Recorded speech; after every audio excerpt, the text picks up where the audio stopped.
livro do Gênesis, capítulo 41. E vamos receber aquilo que Deus tem ministrado ao meu coração para compartilhar ao teu coração. Isso vem dos céus para as nossas vidas. Quem achou diz amém. Quem não achou, olha no Data Show, que vai estar ali. Eu vou ler na versão NVI, você pode acompanhar na revista atualizada, que está ali na tela. A partir do verso 1 diz: ao final de 2 anos, o faraó teve um sonho. Ele estava em pé junto ao rio Nilo, quando saíram do rio 7 vacas belas e gordas que começaram a pastar entre os juncos. Depois, saíram do rio mais 7 vacas feias e magras, que foram para junto das outras à beira do Nilo.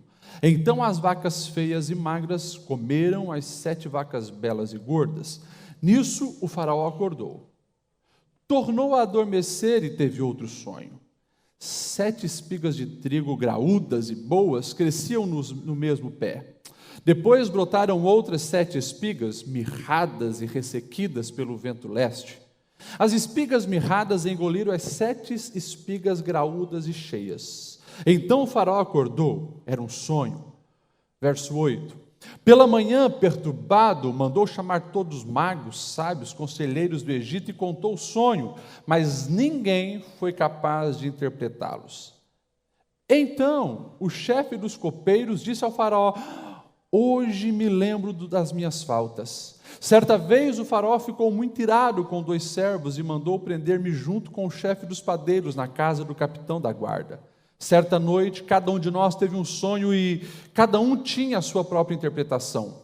Pois bem, havia lá conosco um jovem hebreu, servo do capitão da guarda. Contamos a ele os nossos sonhos e ele os interpretou, dando a cada um a interpretação do seu próprio sonho. E tudo aconteceu conforme ele nos dissera. Eu fui restaurado à minha posição e o outro foi enforcado. Verso 14.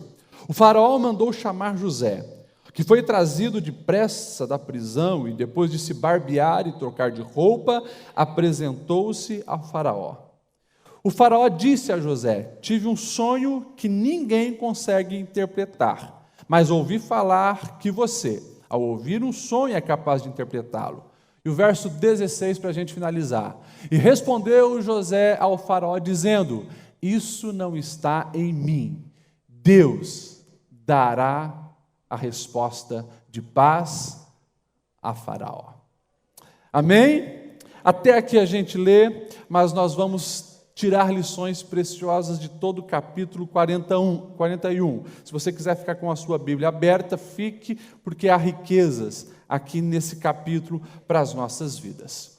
Como nós encerramos quinta-feira passada, José foi lançado na prisão.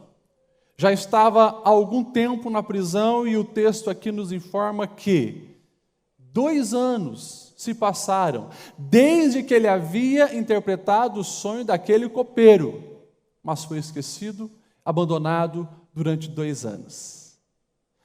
O copeiro esqueceu, Deus não. E Deus começa a agir aonde? Lá no palácio do faraó.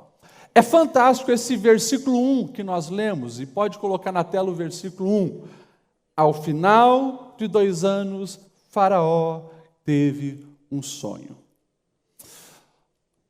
Não preciso aqui descrever a situação, porque você já absorveu com as ministrações, e pela lógica você sabe que um prisioneiro nunca vai ter como dialogar, contar suas experiências, fazer um marketing pessoal para alguém que é o rei, o imperador, o governador de todas as coisas, como era Faraó, visto por muitos como um Deus. Qual a chance de um prisioneiro ter acesso e conversar com uma figura imponente e poderosa como o Faraó? O percentual é 0. Impossível. Não tem como. Não tem jeito. Isso é algo que nunca vai acontecer pela perspectiva humana. São muitos soldados, são muitos sátrapas, prefeitos de regiões, governadores, gente bajulando o tempo inteiro aquele faraó. É uma fila, você imagine, o maior império da época é uma fila enorme de puxa-saco, querendo a sua vez para fazer alguma coisa que agrade o faraó, dar algum elogio, ter 5 minutos de conversa com o faraó para se promover. Você imagine isso no maior império da época, o Egito, o grande Egito, dos grandes faraós. Não tinha a mínima chance, mas o Deus que governa o universo, e como já foi cantado aqui pelo casal, o Deus que está no controle, Ele age aonde nós não podemos agir. Essa é a primeira verdade que eu quero que você guarde no teu coração. Deus trabalha por você e faz por você, que tem uma aliança com Ele, aquilo que você não pode fazer. Deus vai lá, no recôndito, aonde estava a cama do faraó. Ele, quem sabe, dormindo nos seus lençóis de algodão egípcio, que já naquela época, pela tecnologia da época, deveria ser o melhor. E Deus dá sonhos, sonhos assustadores, imagine, sonhos de 7 vacas belas e gordas saindo do rio Nilo, e de repente saem outras 7 magras, mirradas e comem aquelas vacas. Ele acorda assustado, fica pensando naquilo, mas volta a dormir, e o mesmo Deus que deu o primeiro sonho dá o segundo. 7 espigas bonitas e belas, e de repente outras espigas secas engolem aquelas. Ele acorda perturbado, assustado, e ele começa então a chamar conselheiros, chamar os magos, chamar todos aqueles que poderiam interpretar o teu sonho, e nós sabemos que acaba resultando que José é levado então diante do faraó. Memorize no teu coração aquilo que o profeta Isaías vai dizer, capítulo 64, e o versículo 4, ele vai dizer assim: porque desde a antiguidade não se ouviu, nem com o ouvido se percebeu, e nem com os olhos se conseguiu ver, um Deus, como o verdadeiro Deus, que trabalha para aquele que nele espera. Nunca se ouviu isso de um Deus que trabalha em favor dos seus, pelo contrário. Nós que servimos aos deuses, nós trabalhamos para esses deuses. Nós que oferecemos oferendas. A mentalidade politeísta de todo aquele momento que se vivia era assim. Mas o verdadeiro Deus estava trabalhando por José e fazendo o que ele não podia fazer. Guarde isso no teu coração. Permaneça fiel ao Senhor. Espere o tempo dele agir, porque Deus não está de braços cruzados, e aquilo que você não consegue fazer, não pode fazer, Deus está fazendo por você. Deus trabalha, inclusive, nos mínimos detalhes da vida, Deus trabalha por nós. Você já teve dias de... A gente diz que, que a urucubaca está solto, as coisas dão errado. Você já teve esses dias? Você já teve aquele dia que você perdeu tua carteira? E você ficou com a cabeça quente? Já teve aquele dia que você deixou o teu celular cair e a tela quebrou? Já teve aquele dia que você está apressado, você bate a chave no carro e ele não pega? Quem já teve esse dia? Levanta a mão. Quem já teve essas 3 coisas num só dia? Levanta a mão. Eu levanto a mão porque ontem meu dia foi assim. Nunca vou esquecer 21 de agosto de 2019. Final da tarde, pedi para a esposa deixar a carteira em cima do carro, e ela deixou, e eu entrei no carro sem perceber e andei com o carro e caí no meio da rua. Peguei as crianças na escola. Quando eu me toquei que tinha perdido a carteira, apavorado, e numa parada que eu dei, o carro não pegou. A bateria tinha acabado. E depois, quando eu voltei em casa, deixei o celular cair, preocupado com a carteira, rachou toda a tela. Num só dia. Mas Deus continua sendo bom soberano nesses dias. E trabalha por nós quando nós não estamos nem imaginando. A gente faz as lambanças, né? Talvez não fez a revisão da bateria do carro quando deveria, andou com o carro com a carteira em cima, e no vacilo, na agonia, deixa o celular cair, a culpa é minha. Mas o carro estragou perto de uma congregação nossa, e o obreiro foi lá me socorrer com a bateria. Pela câmera eu descobri que quem tinha achado a carteira foi o pessoal que faz o recolhimento do lixo, e um dos camaradas que estava trabalhando lá era crente. O celular já está consertado, eu tive que pagar. Mas sabe quando você vai mexer numa roupa velha e encontra no bolso o dinheiro que você precisa? Deus trabalha por aquele que neles espera. Pastor, mas é sorte? Não é sorte. Alguns vão dizer que é sorte. É Deus, é Deus, é Deus. É Deus. A gente precisa crer que Deus está trabalhando em nosso favor.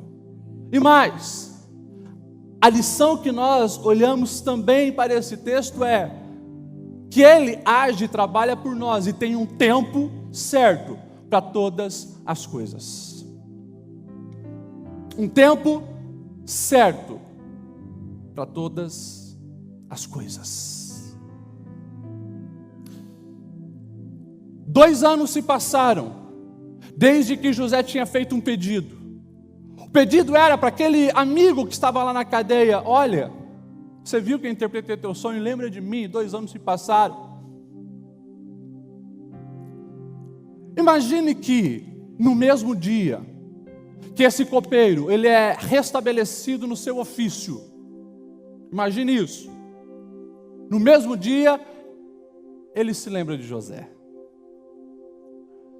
Olha, Faraó, já que eu voltei ao meu posto e você sabe que não fui eu que cometi aquele erro, deixa eu fazer um pedido. Tem alguém lá na cadeia que está lá injustamente. A gente poderia tirar ele de lá, ajudar em alguma coisa aqui. Se aquele homem lembrasse de José, José seria, sabe o quê? Auxiliar de cozinha no máximo.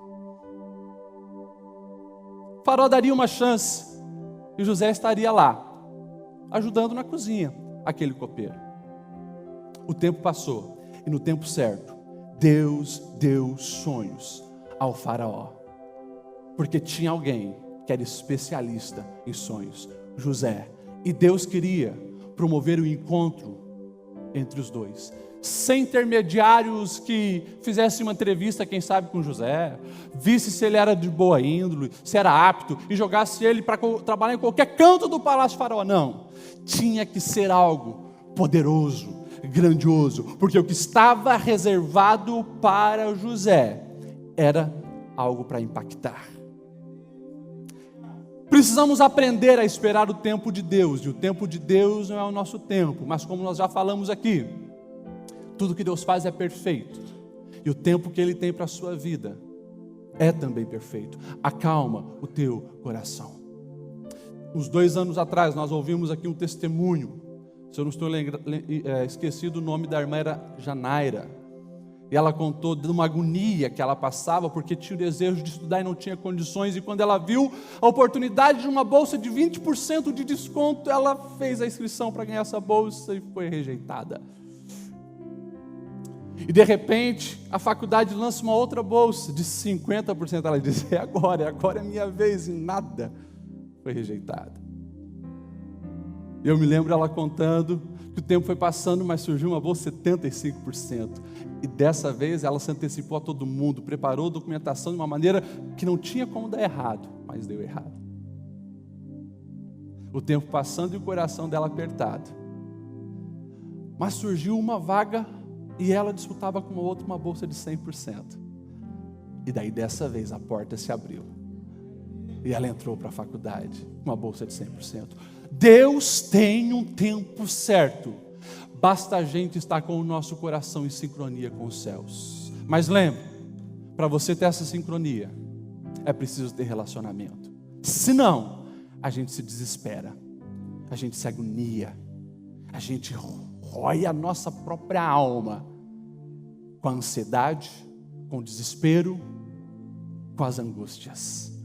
Não viva pelos olhos naturais, porque senão você vai entrar para as estatísticas das almas abatidas e cansadas da Organização Mundial de Saúde. Depressão, estresse e síndromes. Mas mantenha a tua sintonia com os céus, porque se Deus está no controle da sua vida, e no tempo certo, aquilo que você espera vai acontecer, conforme a vontade de Deus. Vamos para a terceira lição. Mais uma vez nós olhamos para a vida de José, alguém que estava em sintonia com os céus, mas alguém que sabia também aproveitar as oportunidades que apareciam. A palavra oportunidade é uma palavra muito antiga. De muitos anos atrás, a Bíblia vai relatar, quem sabe, mais de 2000 anos atrás. Era como eles chamavam ali no mar Mediterrâneo, um vento, ob portus, que era o vento certo para tirar você, que estava no barco, de uma tempestade e levar você para a margem. Ob portus, daí vem a palavra oportunidade. Todas as pessoas aqui nesse ambiente têm e terão oportunidades, ou já teve algumas oportunidades. Na verdade, tudo é uma oportunidade, e José identificava isso. O verso 14 aqui do capítulo 41 vai dizer que, quando José estava lá no cárcere, você imagine, limpando, varrendo, trabalhando, resolvendo, quem sabe, alguns conflitos entre alguns presos, chega a notícia: José, não é o copeiro, não é Potifar, não é nenhum outro grandão aí, é o próprio imperador, o próprio faraó, na linguagem dos egípcios, o próprio Deus, está te chamando. E o texto vai dizer que, quando José é chamado, eu acho interessante esses detalhes, que ficou registrado para nós. José se barbeou, e mudou as suas roupas, e apresentou-se a Faraó. Espera aí, nós estamos falando de um hebreu. Hebreu é um homem que gosta de usar barba. Egípcios não. Os egípcios, eles gostam de rosto limpo, e eles rapam também a cabeça. Eles não gostam de pelos, desde aquela antiguidade. Eu já tive algumas oportunidades de ir no Egito, e lá no Museu do Cairo, que é um lugar absurdamente interessante, você não vai encontrar nenhum faraó com barba, nenhum faraó cabeludo. Pelo contrário, a história registra que eles não gostavam de pelos. Oportunidade, José viu, e foi se preparar para se apresentar. E ele chega diante de Faraó, e Faraó já se identifica com a maneira com que ele está trajado, a maneira da sua aparência. Faraó esperava, quem sabe, um homem barbudo, porque era um hebreu, e de repente, José ouve o sonho do Faraó. E Faraó diz: eu ouvi dizer que você tem a capacidade de interpretar sonhos. E a resposta de José é para glorificar o nome do Senhor, porque ele diz: não é eu. Não eu que sou bom, não eu que posso, não eu que consigo, não eu que sou o centro das coisas, não é eu, mas o Deus verdadeiro, este será favorável ao Faraó e dirá qual é o sonho. É interessante que José começa ali a interpretar o sonho e dizer: olha, o sonho que você teve é muito simples. Tanto as 7 vacas gordas quanto as 7 espigas gordas significam 7 anos de muita fartura. 7 anos onde a terra vai produzir muito.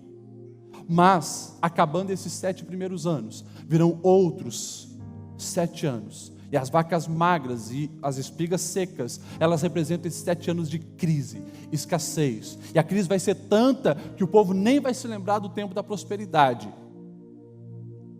A interpretação estava dada.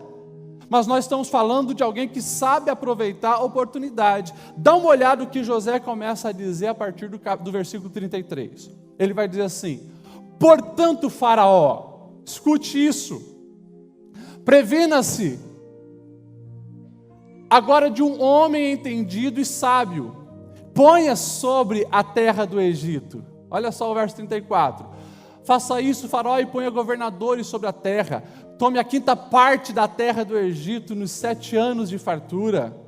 E ajuntem toda a comida desses bons anos, que vem, e amontoem o trigo debaixo da mão do Faraó, para que haja mantimento nas cidades, e assim vocês guardem. O verso 36 ele vai dizer: estoquem tudo isso, porque servirá depois para os 7 anos de fome que virão. E o verso 37, o Faraó ele fica admirado com a sabedoria daquele jovem, e isso lhe pareceu muito bom, não apenas ao Faraó, mas a todos os seus conselheiros. E o verso 38, o sonho começa a se tornar realidade. Disse Faraó aos teus servos: acharíamos um homem como este, em quem há o Espírito de Deus? José entrou naquele recinto, glorificando o nome do Senhor, não querendo se promover, não querendo glória para ele, não querendo aparecer, mas com a intenção de glorificar o nome do Senhor. E ele sai daquele recinto, recebendo a honra de se tornar o governador do Egito. Faraó olha diante de todos e diz: a partir de hoje, você estará apenas abaixo de mim, em todo o império. Você vai comandar isso, você vai organizar todas as coisas. Está aqui o meu anel, ele é seu, quem carimba é você.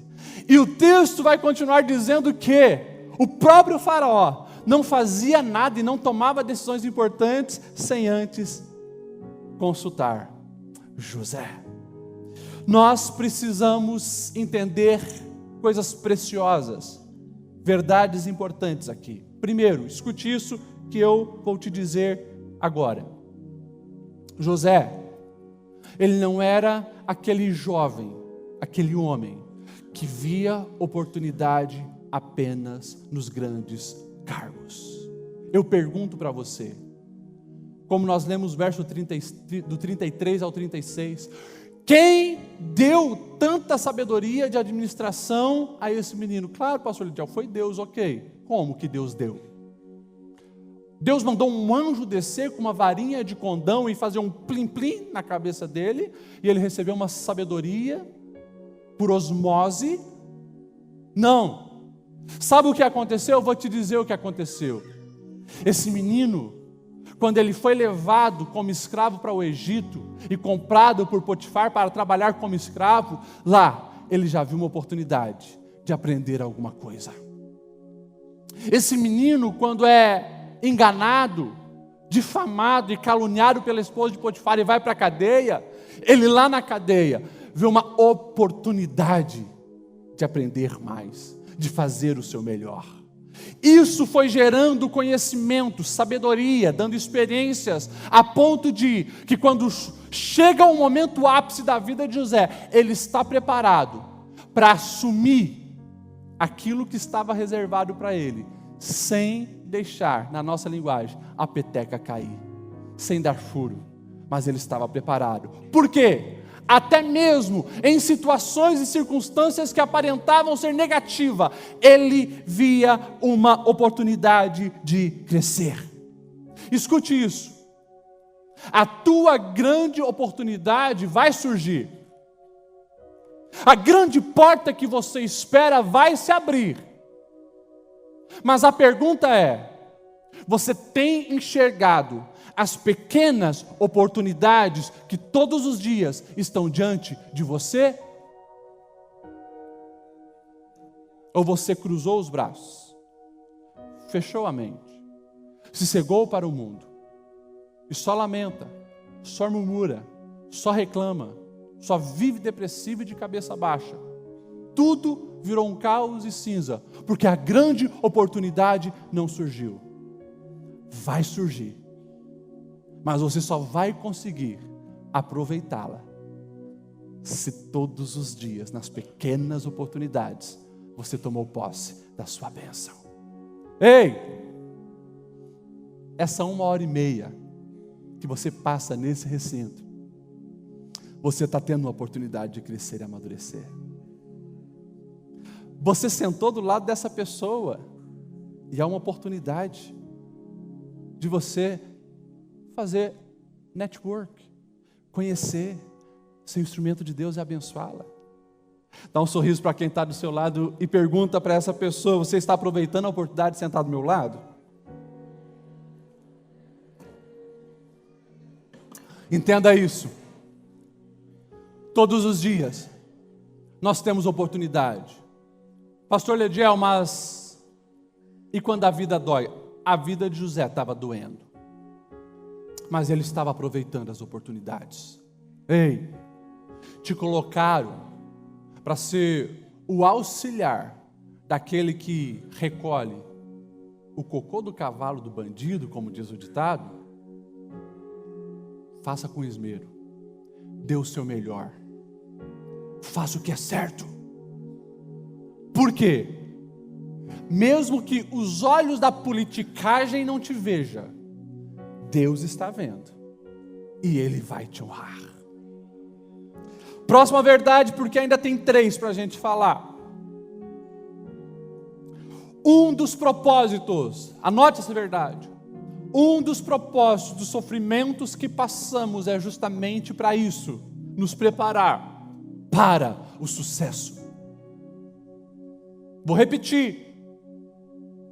Um dos propósitos dos nossos sofrimentos é nos preparar para o sucesso. Eu estou falando aqui do verdadeiro sucesso. O sucesso que quando você chega lá no topo, você não chega para cair. Porque quanto mais alto você vai, mais alto também é a queda.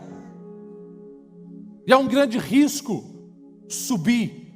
É um grande risco alcançar o sonho e não estar preparado para ele. Porque isso pode virar e se tornar um grande pesadelo. Mas os sofrimentos da vida, do dia a dia, vão gerando maturidade. Eu aprendi e aprendo todos os dias isso com o meu pai. E ele sempre diz: a maturidade vem nos sorrisos, mas principalmente nas lágrimas, nas realizações, mas também nas frustrações.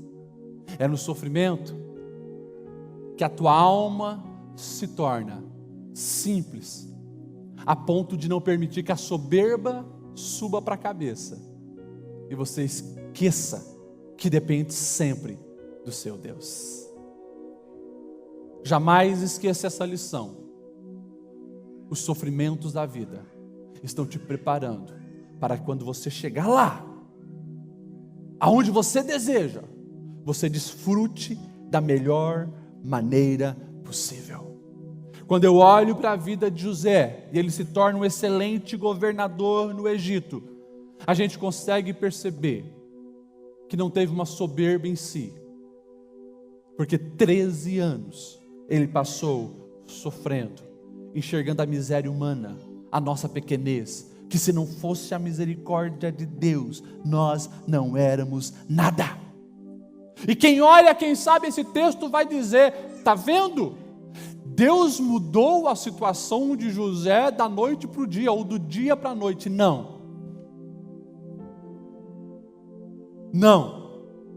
Não é bem assim que as coisas aconteceram. Cada dia que José passou como escravo na casa de Potifar, Deus estava trabalhando. Cada dia que ele passou na cadeia, Deus estava trabalhando. Quando a gente começa a perceber essa virada tão rápida e intensa que aconteceu na vida de José, foi uma colheita de tudo o que ele vinha plantando, desde a casa do seu pai. Quando ele viu os irmãos fazendo coisas erradas, ele disse: disso eu não participo, isso eu não faço. É desse jeito. Deus vai trabalhando, lapidando, e a gente percebe que agora José está no topo, mas cheio de desafio pela frente, porque ele está entrando agora para a elite. do maior império da época, mas aonde tem muito dinheiro, aonde tem muita gente poderosa, ali pode ser encontrado também as mentes mais perversas, os pecados mais horrendos e assustadores. Poligamia era algo normal. Idolatria, feitiçaria e tantas outras coisas era algo normal no Egito. É para esse contexto que nós vamos ver José entrar. Só que assim como ele não perdeu a comunhão com Deus no calabouço, agora na hora da glória ele diz: Deus, preciso mais de ti ainda, não saia de perto de mim. Pastor Lediel, como que você sabe disso? Eu sei porque o texto diz. O texto vai falar, e se a gente observar, o faraó vai dar um nome egípcio para tentar mudar a mente de José. Você não vai mais se chamar José, você vai ser o Zafenat Paneia, que significa Deus vive. Só que não era do Deus verdadeiro que ele estava falando, né? Era dos deuses egípcios. Esse Deus que é o Deus Neide, lá do Egito, né? Ele tinha vínculo com a maioria dos nomes, inclusive a esposa que José recebe, a Zenate, também fala desse Deus, que esse é que ela pertencia a esse Deus. Ou seja, ele recebe nome egípcio, mas no seu coração ele sabe que o vínculo é com seu Deus. E daquele casamento surgem 2 filhos, Manassés e Efraim. E daí o nome desses filhos revela que em momento algum José perdeu a conexão com os céus. Entrou mês, saiu mês. Entrou ano, passou ano. Deus abençoou José com 2 filhos. E os nomes? Manassés. Versículo 51. Pois ele disse: Deus me fez esquecer todo o meu sofrimento e da casa do meu pai. E ao segundo filho chamou Efraim, versículo 52, dizendo: Deus me fez prosperar na terra onde eu tenho sofrido. É interessante que José entendeu que Deus estava abençoando, e nesse processo de bênção, Deus estava também curando ele. Eu acho lindo os nomes dos filhos de José. Primeiro, ele vai dizer que Deus fez ele esquecer do sofrimento que ele passou na vida. E aqui deixa eu abrir um parênteses para falar sobre isso. Escute, José não teve amnésia. Ele não se esqueceu que os irmãos traíram, jogaram ele no poço, depois venderam como escravo. Ele não se esqueceu da traição e da mentira da esposa de Potifar. Ele não esqueceu. Ele não esqueceu do tempo de abandono na cadeia. Ele não esqueceu de nada disso. Mas quando ele diz que Deus me fez esquecer o sofrimento, ele está dizendo: cicatrizou. Eu permiti que Deus trabalhasse. A cura chegou. E aqui eu quero desmistificar algo que a gente ouve por aí, principalmente as dores da alma. Há um ditado popular que diz: calma, porque o tempo cura todas as coisas. E eu quero dizer aqui com todas as letras para você que está me ouvindo: isso é mentira. O que cura todas as coisas é o que você vai fazer enquanto o tempo está passando. Se você se tornar um poço de amargura, a dor só aumenta. Se você não liberar perdão, o ódio se agiganta dentro de você.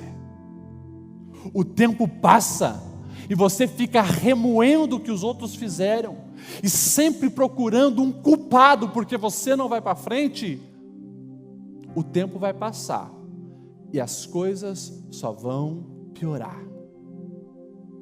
Agora, quando você está machucado, mas o tempo está passando e você está aproveitando esse tempo para conhecer mais a Deus, para pedir a direção de Deus, você está ocupando a sua mente para fazer o bem, ajudar outras pessoas, você está ativo em projetos nobres, aí a cura vai acontecendo.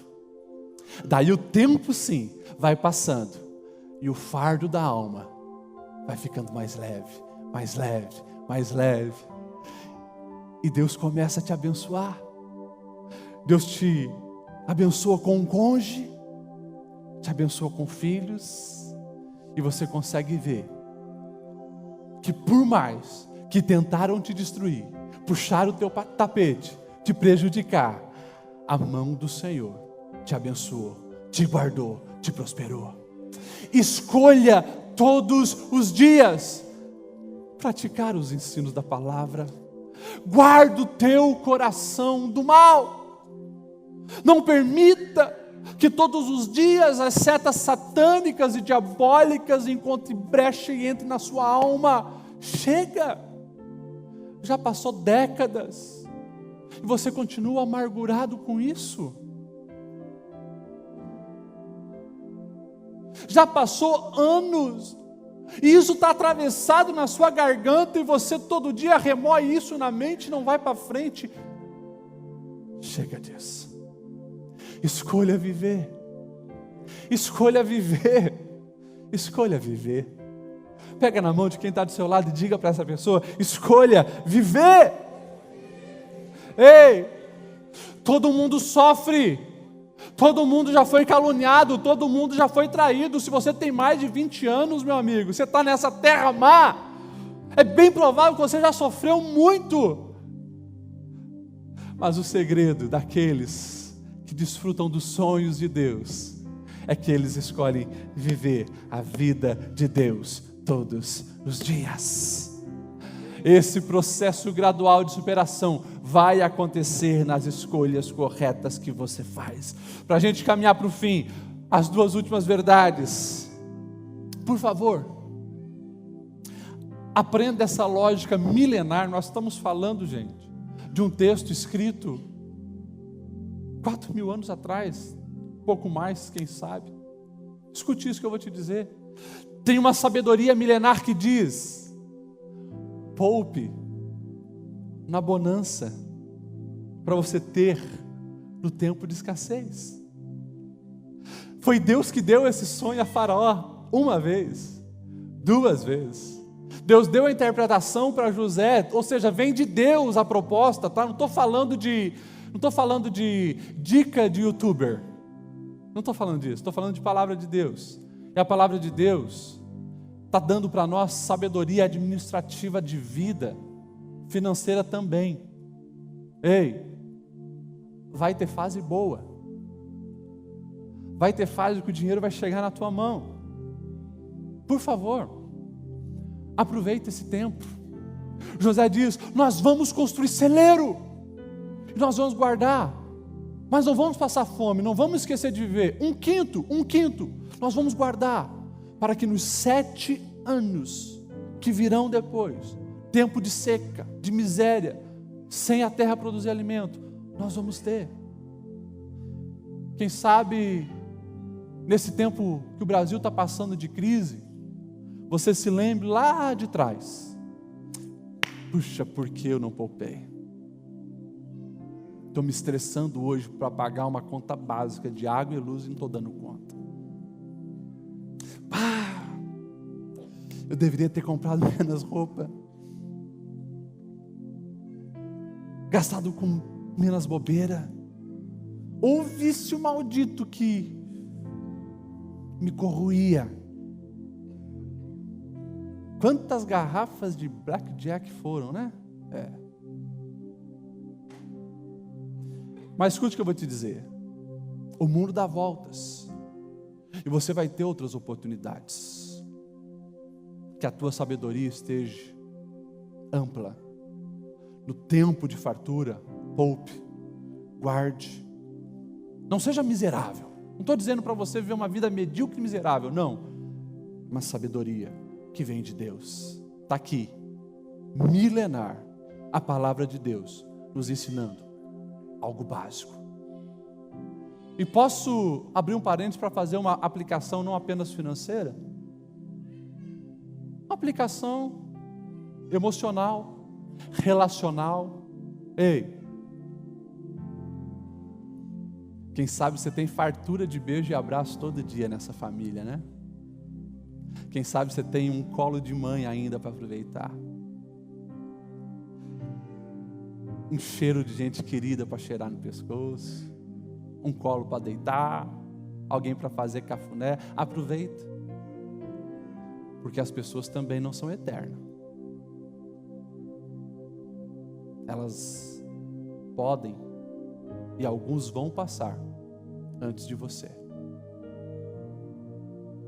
Que quando passarem, você não esteja desesperado no dia do velório dizendo: deveria ter abraçado mais, beijado mais.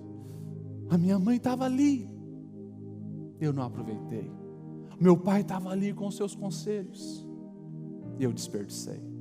Cuida, porque esse remorso é muito pior do que o financeiro. Aproveite a fartura de coisa boa que você tem todos os dias. E para a gente finalizar, a última verdade. Nós precisamos entender que Deus nos leva ao sucesso para nos fazer abençoadores. Olha o verso 55, que diz ali, é fantástico. E tendo toda a terra do Egito fome, já passaram os 7 anos de fartura, chegou os anos da fome, clamou o povo a Faraó por pão, e Faraó disse a todos os egípcios: ide a José, e o que ele vos disser, isto fazei. Pergunta para quem está do seu lado: por que você quer alcançar esse sonho? Pergunta, por que você quer alcançar esse sonho? Porque a humanidade quer tanto essa palavra, sucesso. Por quê? Por quê? Responda para você. Por que você quer alcançar esse sonho? Ah, pastor, eu quero publicar uma foto no Facebook quando eu estiver no topo,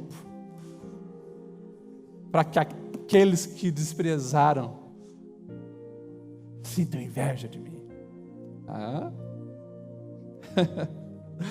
Ah, pastor, eu quero dar na cara daquele meu cunhado que não acreditava no meu potencial, vai ter que me engolir. Não.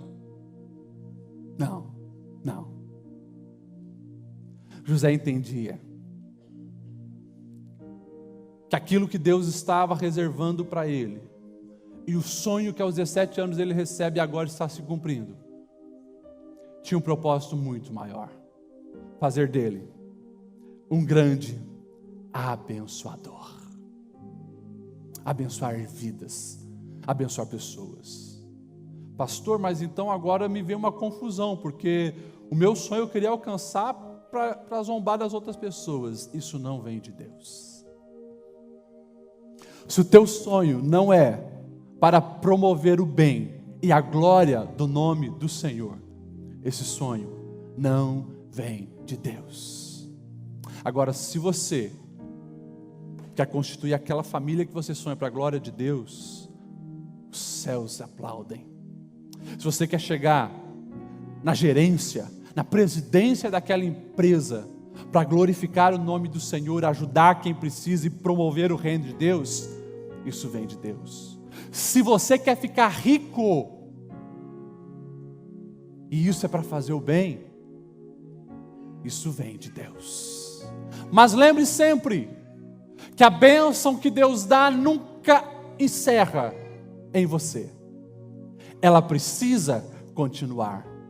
Até porque, uma verdade que eu gosto de falar em quase todas as minhas ministrações: todo privilégio vem acompanhado de responsabilidades. Uau! José, o governador do Egito, muito bem, governador. 7 anos de fartura, vai construir celeiro, vai gerenciar a administração desses grãos, porque vai vir depois 7 anos de fome, você precisa resolver a situação. A vida é assim. Os privilégios, eles sempre são acompanhados de responsabilidades. E essas responsabilidades também vêm acompanhadas de outros privilégios, como nós vamos ver nos capítulos seguintes. Pastor, o meu sonho era casar. Muito bem, você tem então agora uma responsabilidade de manter a chama do amor acesa. E dá uma olhada para quem está casado aí, nem sempre é fácil. Muito bem, você queria ter filhos? Tem aí a responsabilidade de educá-los. Pastor, o meu sonho era ser um empreendedor. Pois é, você vai ter que manter essa empresa de pé nas dificuldades do nosso Brasilzão. Pastor, eu quero ser um instrumento usado nas mãos do Senhor. Então, se prepara para vencer as tentações e para todo dia fortalecer a tua fé. É assim que você vai poder dar. Mas vale a pena? Vale a pena, porque aquilo que Deus tem reservado para nós é bom, é perfeito e agradável, e Ele todos os dias vai nos capacitando para que o sonho que Ele nos deu sirva de bênção para quem está perto de nós. Se coloque de pé, nós vamos orar. Eu queria que nessa oração você desse a mão para quem está do seu lado. Eu queria que todos nós aqui orássemos um pelos outros. Eu queria que você orasse nessa oração para quem está do seu lado. Porque pode ser que essa pessoa que está aí do teu lado, ela ainda não está entendendo que todo o sofrimento que ela passou e está passando é um período de lapidação. É um período de trabalhar de Deus. Quem sabe, esse peso da vida tornou-se tudo muito cinzento e ela não está enxergando a luz no fim do túnel. Você vai orar por ela. Quem sabe essa pessoa que está aí do teu lado, ela está perdida na sintonia com o tempo de Deus. Está agoniada, ansiosa, aflita e não está conseguindo enxergar no dia a dia as oportunidades de crescer. Vamos orar um pelos outros. Feche seus olhos.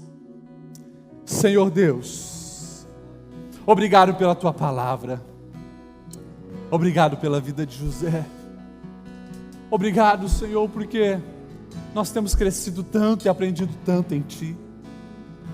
E nós queremos aqui, Senhor, reconhecer que muitas vezes a gente só tem lamentado diante dos problemas, reclamado, afligido e perdido as forças, sem enxergar que o sofrimento também é um preparo para que quando nós venhamos desfrutar do sucesso, nós estejamos preparados para não cair, para não se perverter, para não se ensoberbecer. Ensina-nos, Senhor, a ser melhor a cada dia. Eu clamo, Senhor, pelos meus irmãos que aqui estão, essa pessoa que está do nosso lado, Senhor.